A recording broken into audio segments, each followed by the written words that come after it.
عمران خان صاحب کا یہ کہنا کہ وہ کیئر ٹیکر چیف منسٹر یا نگراں سیٹ اپ کو لے کر سڑکوں پر ہوں گے، عدالت کا دروازہ کھٹکھٹائیں گے، قانونی چارہ جوئی کریں گے، کیا اس فیصلے کی کوئی آئینی اور قانونی حیثیت ہے؟ دراصل بات یہ ہے کہ عمران خان صاحب کو ہم 3 دن سے اسی طرح کے پروگراموں میں ہم ان کو بار بار واضح کر رہے ہیں کہ جناب الیکشن کمیشن آف پاکستان نے آئین کے آرٹیکل 224 کے تحت جو اپنا حکم نامہ جاری کرنا ہے، جو تقرر کرنا ہے، اس پر کسی عدالت میں چیلنج نہیں کیا جا سکتا۔ اور اس میں سب سے بڑی اہم بات یہ ہے کہ آج جو الیکشن کمیشن پاکستان نے سید محسن نقوی کے بارے میں جو اپنا دیا ہے، انہوں نے وہ بڑا صحیح اندر انہیں باقاعدہ آئین کے تمام حوالے دے دیے انہوں نے کہ اس آئین کے اس آرٹیکل کے تحت ہم نے ان کا تقرر کیا ہے۔ اور ساتھ ساتھ میں یہ بھی عرض کرتا چاہوں کہ آپ کے تمام جو ہمارے ناظرین ہیں ان کو بھی نوٹس میں آ جانا چاہیے کہ 2 اتھارٹی ایسی ہیں جو آئین نے الیکشن کمیشن پاکستان کو دی ہے جو کسی عدالت میں چیلنج نہیں کی جا سکتی۔ اس میں سب سے بڑی اہم بات ہے کہ جو صدارتی الیکشن ہوتا ہے اس کا آئین کا آرٹیکل 41 ہے، اس میں جو چیف الیکشن کمشنر جو ہے وہ ریٹرننگ آفیسر ہے، جو صدارتی کاغذات نامزدگی کو ایکسیپٹ کر لیتے ہیں یا ریجیکٹ کر دیتے ہیں تو اس کو کسی عدالت میں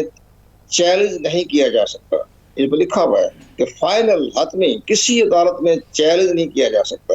اسی طرح کے جو آپ کا جو کیئر ٹیکر سسٹم میں جو 18ویں امینڈمنٹ کے تحت الیکشن کمیشن پاکستان کو جو اختیارات دیے گئے ہیں،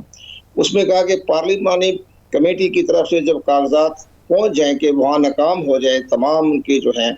کسی نتیجے پر نہ پہنچ سکیں، تو پھر الیکشن کمیشن پاکستان کو جو ریفرنس دیا جاتا ہے۔ تو آپ یہ دیکھیں نا، اب سمجھ کی بات ہے، آئین نے لکھا ہے 48 گھنٹوں میں فیصلہ کرنا ہے۔ آپ یہ بتائیے جب 48 گھنٹوں میں فیصلہ کل رات کو 9 بجے کر دیا چیف الیکشن کمشنر نے، ٹائم اوور ہو گیا، تو آپ سپریم کورٹ آف پاکستان کیسے اس کیس کو لے سکتی ہے؟ آئین نے لکھ دیا کہ 48 گھنٹے میں فیصلہ کرنا ہے، اس میں آگے لکھا حتمی، فائنل، اور ساتھ لکھا 48 گھنٹے میں فیصلہ کرنا ہے۔ اب 48 گھنٹے کے بعد سپریم کورٹ میں کیسے جا سکتے ہیں؟ یہ میری سمجھ سے بالا تر ہے۔ تو یہ جو آپ جو چیف الیکشن کمیشنر نے محسن نقوی کا جو فیصلہ کر دیا اور انہیں حلف بھی اٹھا لیا، تو وہ اپنے تسلی کے ساتھ اپنے آئندہ جو انتخابات ہوں گے تو مشاورت سے چلیں گے۔ Governor Punjab, chief minister Punjab care taker, اور ساتھ ساتھ چیف الیکشن کمیشنر اور الیکشن کمیشن، وہ سارے مل کر اپنا آئندہ شاہ صاحب اب عمران خان صاحب کو پریس کانفرنس کریں، کوئی احتجاج کی کال دیں، کسی عدالت کا دروازہ کھٹکھٹائیں، تو اس کی حیثیت پولیٹیکل ہے، یعنی سیاسی ہے، اس کی کوئی قانونی یا آئینی حیثیت نہیں ہوگی؟ آئینی حیثیت کوئی نہیں ہے، لیکن ووٹروں کو بھی احساس ہو رہا ہے کہ جب ہمارا مستقبل کا اتنا بڑا لیڈر ہے، نیشنل لیڈر، ان کو آئین اور قانون کا ہی نہیں پتا، تو وہ انٹرنیشنل طور پر جو انٹرنیشنل لا ہے، بڑے بڑے مسائل پیدا ہوتے ہیں، تو ان کو اس کا علم کیسے ہوگا جب پاکستان کے انٹرنل لا کا نہیں پتا انہیں، کہ جب کہ آئین میں لکھ دیا گیا ہے کہ جناب آپ کی کو چیلنج نہیں کیا جا سکتا، تو ان کے سارے جو ہے دوست احباب لگے ہوئے ہیں۔ مجھے تو بڑا افسوس ہو رہا ہے، میں آپ کی وساطت سے کہنا چاہتا ہوں، میں نے ابھی آپ کے پروگرام کے بعد میں نے بات کرنی ہے، اپنے ہمارے دوست ہے، محترم ہیں سید علی ظفر کے جو ہمارے والد جو ہیں احسن ظفر صاحب، ان کو میں نے بتانا ہے کہ بھی آپ کے صاحبزادے کس لائن پہ جا رہے ہیں۔ آپ یہ بتائیے، آپ نے پاکستان کا کانسٹیٹیوشن بنایا، دیکھو نا، پاکستان کے کانسٹیٹیوشن کی جو کمیٹی بنائی ذوالفقار علی بھٹو صاحب نے، مخالفت کے باوجود احسن ظفر کو اس کمیٹی کا ممبر بنایا، حالانکہ احسن ظفر صاحب بھٹو صاحب کے بڑے مخالف تھے، لیکن بہرحال بھٹو صاحب نے ان کی خدمات حاصل کی، وہ آئینی کمیٹی کے ایڈوائزر بنائے گئے۔ تو اسی آئینی کمیٹی کے ایڈوائزر جو ہے ان میں سب کچھ لکھا گیا، سب طے ہو گیا، ان کے صاحب کہتے نہیں جی الیکشن کے ہم مانتے ہی نہیں۔ جب الیکشن کمیشن پاکستان ایک آئینی ادارہ ہے جس کی طاقت جو ہے، اس کی امپاورمنٹ جو ہے وہ ہائی کورٹ کے برابر ہے، چیف الیکشن کمیشن کے جو ہیں اسٹیٹس اور چیف جسٹس پاکستان کے برابر ہیں، تو یہ ساری چیزیں ان کے سامنے آ رہی ہے، پھر بھی والی ظفر صاحب الیکشن کمیشن کو تنقید کا نشانہ بنائے جا رہے ہیں۔ دیکھیے، آئین اور قانون سے نابلد ہونا، رولز آف پروسیجر سے نابلد ہونا اپنی جگہ پر، لیکن الیکشن کمیشن آف پاکستان اور چیف الیکشن کمشنر کے خلاف جو گفتگو ماضی میں بھی ہوتی رہی ہے، جس طرح کے سوالات اٹھائے جاتے ہیں، پبلکلی دھمکی آمیز لہجے کے اندر بات ہوتی رہی ہے، اس پر توہین الیکشن کمیشن کا نوٹس بھی عمران خان صاحب کو سب، وہ ایک کیس آلریڈی چل رہا ہے۔ اب اس کیس میں بھی عمران خان اور ان کی پارٹی کی جو تنقید کا رخ ہے، آج بھی جو انہوں نے گفتگو کی ہے اس پہ تنقید کی توپوں کا رخ الیکشن کمشنر کی طرف ہے، تو اس کو کس طرح سے، کیا آپ سمجھتے ہیں کہ چیف الیکشن کمشنر کو اس کو کاؤنٹر کرنا چاہیے، الیکشن کمیشن بطور ادارہ اس کو کوئی نوٹس لینا چاہیے، یا کیا کرنا چاہیے اس پہ؟ کاؤنٹر آرگومنٹ کیا ہوگا، یا کاؤنٹر جو اسٹریٹجی ہے وہ کیا ہونی چاہیے؟ اس میں تو الیکشن کمیشن نے کنٹیمپٹ کا نوٹس جاری کیا ہوا ہے، اور وہ باقاعدہ بڑا سیریس کیس جا رہا ہے، نوٹس بھی جاری کر دیا ہے، اور غالباً 24 تاریخ ڈیٹ ہے کل ان کی، اور جس میں انہوں نے کہا ہے کہ اگر وہ پیش نہ ہوئے تو ہم جو ہے وہ یک طرفہ فیصلہ کر دیں گے اور فرد جرم عائد کر دیں گے۔ جب فرد عائد جرم ہو جائے گی تو پھر وہ نااہل بھی ہو جائیں گے۔ سزا کا تو بات کی بات ہے، تو نااہل کرنے کا تو الیکشن کیونکہ پاکستان کے پاس اختیارات ہے، سیکشن 10 جو ہے بڑا امپورٹنٹ ہے، اور یہ ہمارے ان کی جو دائیں بائیں جو بیٹھے ہوتے ہیں سیاستدانوں کے گرد سمجھاتے تھے وہ ہے نہیں۔ اب سیکشن 10A کے آگے دیکھیں آپ، اس میں لکھا ہوا ہے کہ الیکشن کمیشن پاکستان جو ہے وہ جس کے کنٹیمپٹ کرے گا تو کرمنل کنٹیمپٹ کے تحت مقدمہ درج کیا جائے گا۔ تو کتنا بڑا جملہ لکھا ہوا قانون میں، کرمنل کنٹیمپٹ، مجرمانہ توہین الیکشن کمیشن پاکستان، جس پر فوجداری کا مقدمہ بنے گا۔ آپ آگے دیکھیں، آگے لکھا ہوا ہے سیکشن 200 جو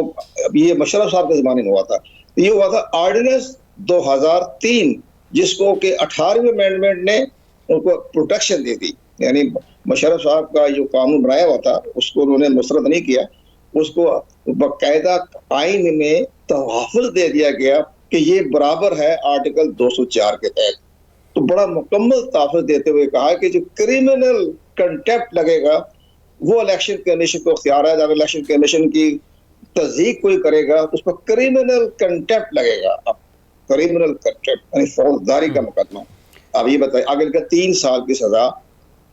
نااہلیت، یہ سب کچھ لکھا ہوا ہے۔ تو اب اس کے باوجود الیکشن کمیشن اپنے پاور کا اختیار استعمال کر رہی ہے، اور یہ بڑی خوش آئند بات ہے کہ چیف جسٹس آف پاکستان نے اور سپریم کورٹ آف پاکستان نے الیکشن کمیشن پاکستان کو فری ہینڈ دے دیا کہ آپ کنٹیمپٹ کے بارے میں اپنی پوری مکمل پروسیڈنگ جاری رکھیں اور کوئی عدالت آپ کے معاملے میں مداخلت نہیں کرے۔ ٹھیک، یہ بڑی امپورٹنٹ بات ہے۔ تو ہر گزرتے دن کے ساتھ عمران خان صاحب پر جو نااہلی کے بادل ہیں وہ تو گہرے ہوتے چلے جا رہے ہیں۔ گرفتاری تو چلیے اس کے بعد کا معاملہ ہے، لیکن آپ دیکھ رہے ہیں کہ مستقبل قریب کے اندر یہ جو نااہلی والا معاملہ ہے، اسی لیے ایک مومنٹم، پولیٹیکل مومنٹم بنانے کی کوشش کی جا رہی ہے کہ کوئی ایسا ڈیسیژن آئے تو پھر وہ پبلک کو موبلائز کیا جا سکے۔ آپ دیکھ رہے ہیں کہ مستقبل قریب میں نااہلی نوشتہ دیوار ہے؟ لیکن پبلک یہ محسوس کر رہی ہے کہ ایسا ہماری پارٹی کا سربراہ جو نااہلیت کے دروازے پر کھڑا ہے، نااہلیت کے لیے گہرے بادل چھا گئے ہیں، تو وہ محسوس کرتے ہیں کہ اس پارٹی میں ہم کیسے سپورٹ کریں۔ باقی جو ان کی نہایت ہو جاتی ہے تو جو ان کے ارد گرد کے جو دوست احباب ہیں وہ تو مختلف پارٹی میں چلے جائیں گے، تو ووٹرز کہاں جائے گا؟ ہمیں تو عمران خان کی ضرورت ہے کہ وہ اپنے صحیح طریقے سے چلیں۔ لاسٹلی مرکز میں چاہتا ہوں کوئی کامنٹ آپ کا کہ یہ جو استعفوں کا معاملہ بنا ہوا ہے کہ پہلے استعفے منظور کرانے پر دھرنا تھا، اب اس کہتے ہیں استعفے واپس لیں گے، اس پر دھرنا دیا جا رہا ہے، اس کا کیا مقدر دیکھ رہے ہیں؟ استعفے واپس ہوں گے؟ آپ کو پاکستان تحریک انصاف اسمبلی میں آتی ہوئی یعنی راستہ کھلتا ہوا دکھائی دے رہا ہے، یا آپ کو لگتا ہے کہ اب مرکز میں واپسی کا راستہ بھی بند ہو گیا؟ آپ یقین جانیں، جس وقت یہ استعفے دے رہے تھے اپنے قومی اسمبلی سے شروع میں اپریل کے اینڈ میں، تو میں نے خود، اب میرے گواہ ہیں، میں بتا دیتا ہوں، سیف اللہ نیازی صاحب کو میں نے کہا کہ جناب آپ ان کو استعفے نہ دیں اور قومی اسمبلی میں جائیں اور لیڈر آف دی اپوزیشن کی حیثیت سے سنبھالیں، اتنے بڑے لیڈر بن جائیں گے، پرائم منسٹر ان کے آگے کچھ بھی نہیں ہوگا۔ وہ کہہ رہے ہو تو کسی کے سنتے ہی نہیں، ہم کیا کر سکتے۔ خود پریزیڈنٹ آف پاکستان نے کہا کہ استعفے نہ دیں،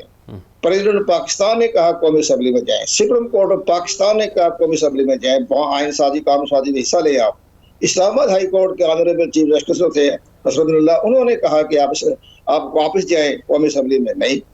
اب اس کے بعد اتنی بڑی وہاں قانون سازی ہو رہی ہے، عوام کی دشمنی میں قانون سازی ہو رہی ہے، عوام کی مخالفت میں بھی قانون سازی ہو رہی ہے، تو آپ وہاں جائیں، روکیں ان کو قانون سازی سے، لیکن نہیں جا رہے صاحب، تو نہیں گئے۔ اب جب دیکھا کہ ہم نے لیڈر آف دی اپوزیشن سنبھالنا، ہم نے کہا بہت بڑی ذمہ داری ہے لیڈر آف دی اپوزیشن کی نیکسٹ سیٹ اپ میں، انہوں نے کیئر ٹیکر پرائم منسٹر کا انتخاب کرنا ہے، لیکن نہیں گئے اور وہ راجہ ریاض کے حوالے کر دیا۔ تو یہ ساری چیزیں تو عمران خان کی جو پبلک دیکھ رہی ہے، محسوس کر رہی ہے، تو اب یہ وقت گزر ٹھیک، گیا. بہت بہت شکریہ اکبر دلشاد صاحب، سابق secretary election commission of Pakistan ہمارے ساتھ موجود تھے. ابھی ایک بریک لیں گے اور بریک کے بعد جب واپس آئیں گے مرکز میں واپس جانے کے لیے عمران خان اور ان کے ممبران قومی اسمبلی جو اچھل کود کر رہے ہیں اس پر بات کریں گے. اس بریک کے بعد ہمارے ساتھ رہیے.